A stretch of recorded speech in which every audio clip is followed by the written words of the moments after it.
Not long ago, I watched the film Weapons, and honestly, it's one of the few recent movies that genuinely feels like horror. It reminded me a lot of how I felt the first time I watched The Shining. That's why today I wanted to bring you the story of Aunt Gladys, a wicked yet deeply mysterious character. Aunt Gladys is the main antagonist of Weapons, directed by Zach Cregger. Although her presence is revealed gradually, her influence spreads across every layer of the story. Basically, Gladys is a witch who uses magic to parasitize her victims. Her survival depends on controlling and consuming the life energy of others. At first, she doesn't appear as a monster, but rather as an intrusive, manipulative presence who moves into a household under the guise of being a distant relative in need of help. Her main power isn't direct violence, but absolute control over others' will through a form of dark magic.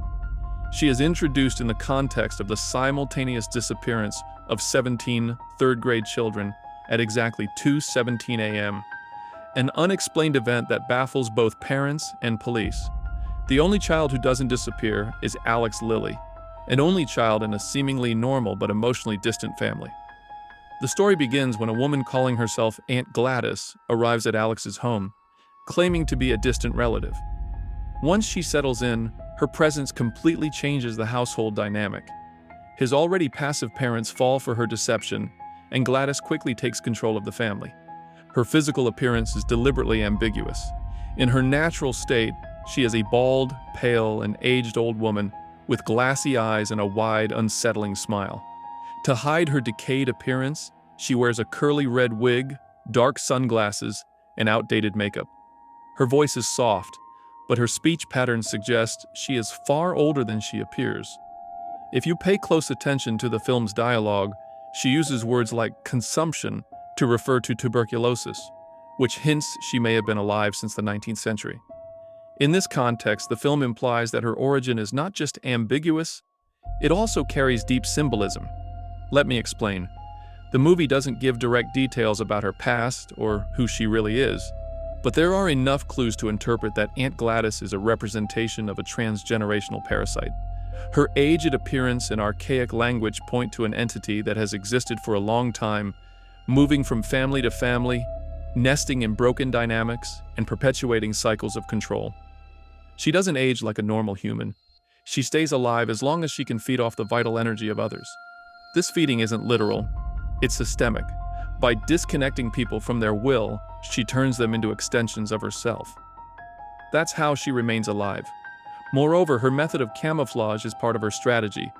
Presenting herself first as a harmless old woman allows her to approach her victims without resistance. To do this, however, Gladys must plan and prepare meticulously, since any mistake could expose her. Additionally, her magic is based on traditional principles of sympathetic magic, where a personal object can be used as a link to manipulate a person.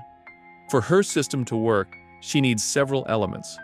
First, a small twig from the tree she always carries with her, a drop of her own blood, a personal belonging from the victim, such as a hair, a ribbon, or anything that belongs to them, and a bowl of water. To this, she adds a small bronze bell engraved with two symbols, an inverted triangle and the number 6, which functions as the activator of the spell. Once these elements are in place, Gladys can take full control of a person, leaving them in a passive or zombified state, activating them whenever the witch needs. It's important to clarify that when I mention zombification, I'm referring to the state induced through voodoo practices, where the concept originally comes from. In Haitian folklore, zombification has nothing to do with the flesh-eating undead from modern films, but rather with a process of spiritual and physical control exercised over a living person. Through rituals, curses, or specific substances, the individual loses their will and becomes a tool at the sorcerer's service. This idea of nullifying a person's autonomy to turn them into a docile instrument is the conceptual foundation that Weapons reinterprets and updates through Aunt Gladys's magic. Likewise, the control system Gladys uses turns her victims into what the film refers to as weapons or human weapons. Once a person is bound to one of her rituals, they lose voluntary control over their body and enter a state of extreme passivity. During this phase, the affected individual remains conscious but disconnected from their will.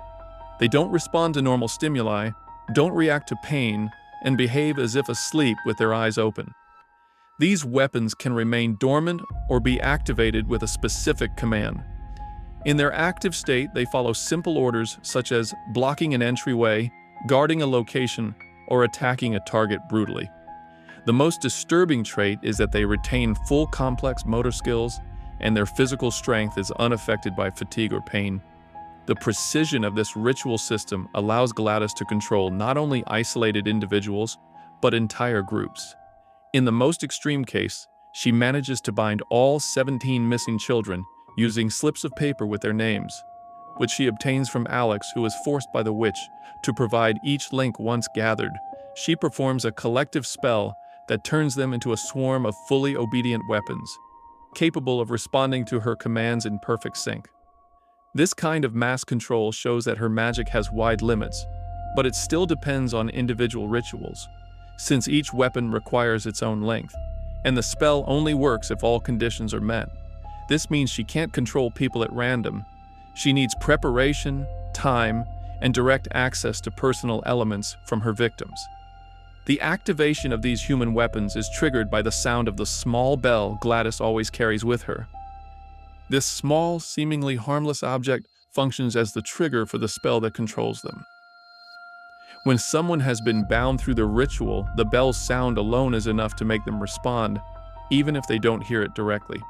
And although it's never clearly shown or explained how she gives her commands, in every case the witch breaks the twig linked to the person in order to force an immediate response, such as attacking, guarding an area, performing simple tasks like collecting a victim's hair, or moving to a specific location. It's theorized that the witch must think of the command right before breaking the twig so that the weapon can carry it out. One of the most notable examples of this happens with the character of Principal Marcus. When Gladys uses a lock of hair from Justine, the children's teacher, and performs the ritual on Marcus, the result is a violent and brutal attack that turns him into a completely deranged, tireless, and unstoppable killer. The weapon's behavior is entirely mechanical. There's no emotional recognition, no doubt, no hesitation. The target is clear, and the body keeps acting until it is physically unable to continue. This is why Gladys's weapons are so dangerous. Not only are they hard to stop, but any attempt to reason with them is useless. They don't respond to words or emotions, only to orders given by the witch who controls them. One of the keys to understanding how Aunt Gladys's magic works is her need for isolation. For her magical system to thrive, it must operate within a closed environment, where she can slowly infiltrate people, establish rituals without interruption, and avoid outside scrutiny. This explains why the windows of the Lily's house are covered with newspapers, and why she focuses on a single community like Maybrook rather than large cities where she could find many more victims. It's because her modus operandi isn't about large-scale attacks. It's about progressive infiltration that turns each person into a node within her slave network. The time at which the children disappear, 2:17 a.m., is not an arbitrary choice. Throughout the film, the number 217 appears repeatedly in key places, functioning as a symbolic thread that ties together various events. One of the clearest examples is the lock on a specific door at the school, whose code is also 217, establishing a deliberate pattern that attentive viewers can follow. This number is also a direct reference to Room 217 from Stephen King's novel, The Shining. In the book, that room represents the core of the supernatural evil in the Overlook Hotel, a place where repressed traumas and dark forces take shape. By using the same number, Weapons creates a thematic echo that connects the intimate domestic horror of Gladys's story with the psychological, cyclical terror King explored decades ago. In Weapons, the use of this number serves as both a visual and thematic echo. Just as the Overlook Hotel was a place trapped in cycles of trauma and repression, Maybrook operates as a communal structure where adults have already given in and normalized emotional disconnection. In that sense, Gladys acts as a manifestation of that collective emotional numbness, especially related to alcoholism, denial, and emotional abandonment. In fact, the film introduces a clear subtext around addiction. Though it's never mentioned explicitly, several elements suggest that Gladys represents not only a magical entity, but an allegory of familial alcoholism. Her arrival coincides with a rise in lethargy, passivity, and emotional disconnection among the adults. The fact that she's allowed in without question, and that she takes control under the guise of a traditional family role, a aunt, reinforces the idea that her presence symbolizes an intergenerational addiction that is ignored, accepted, or even justified by those closest to it. In this case, Alex's mother. But returning to the central plot and leaving symbolism aside, the very magic Gladys used to create her living weapons is also what led to her downfall. When Alex realizes he can use it against her, he performs the same type of ritual she used to make his parents harm each other. He steals a hair from her wig and a twig from the tree, and with those elements, carries out the ritual that triggers a brutal attack by the children. Under the same influence that once bound them to Gladys, they now turn on her and tear her apart. But although Gladys's death breaks the spell that had enslaved her victims, recovery is neither immediate nor universal. Archer, who had only been under her control for a few minutes, regains consciousness instantly. The 17 children, on the other hand, spend months in emotional and psychological recovery before they begin speaking normally again, though only some do. The most affected are Alex's parents, who were the first victims and remained under her influence for over a month. Years after Gladys's death, they continue to exist in a passive state, fed soup in an institution, with no indication of whether they will ever return to normal. This reinforces the central idea that the deeper Gladys's control goes, the harder it is to break, just like with prolonged addictions. In addition to this, the creation of the character Gladys is heavily influenced by Zach Cregger's emotional state.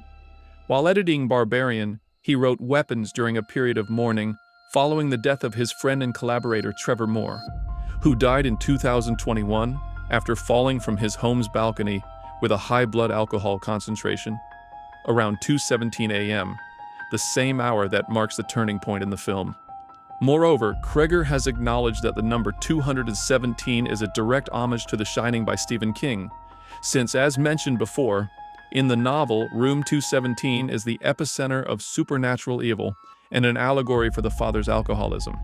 Additionally, Cregger has openly admitted that he borrowed many stylistic and narrative elements from The Shining, from camera direction to the structure of the climax. He did so because his intention was to create a more modern horror story that revisited Kubrick's cinematic style to represent a new form of evil in today's suburban America. In this way, the figure of Aunt Gladys transcends the classic idea of the witch and positions herself as one of the most interesting, yet also enigmatic, antagonists in contemporary horror cinema. This, combined with the fact that Weapons blends supernatural horror, social critique, and personal grief to build a compelling story, makes it, like The Shining, more captivating the deeper it is understood. And with that, we've reached the end of this video. I hope you enjoyed it, and if you did, remember to give it a like, subscribe if you haven't already, and turn on the notification bell to stay up to date with all my new videos. I also want to give a special shout out to the channel members. Thanks to you and all of our viewers, we can keep diving into these kinds of disturbing and thought-provoking stories.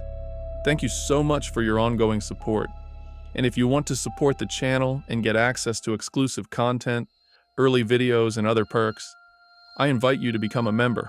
Just click the join button below this video. See you in the next one. Hey, don't go just yet. If you enjoyed this video, I've got another one I think you'll love. Check it out.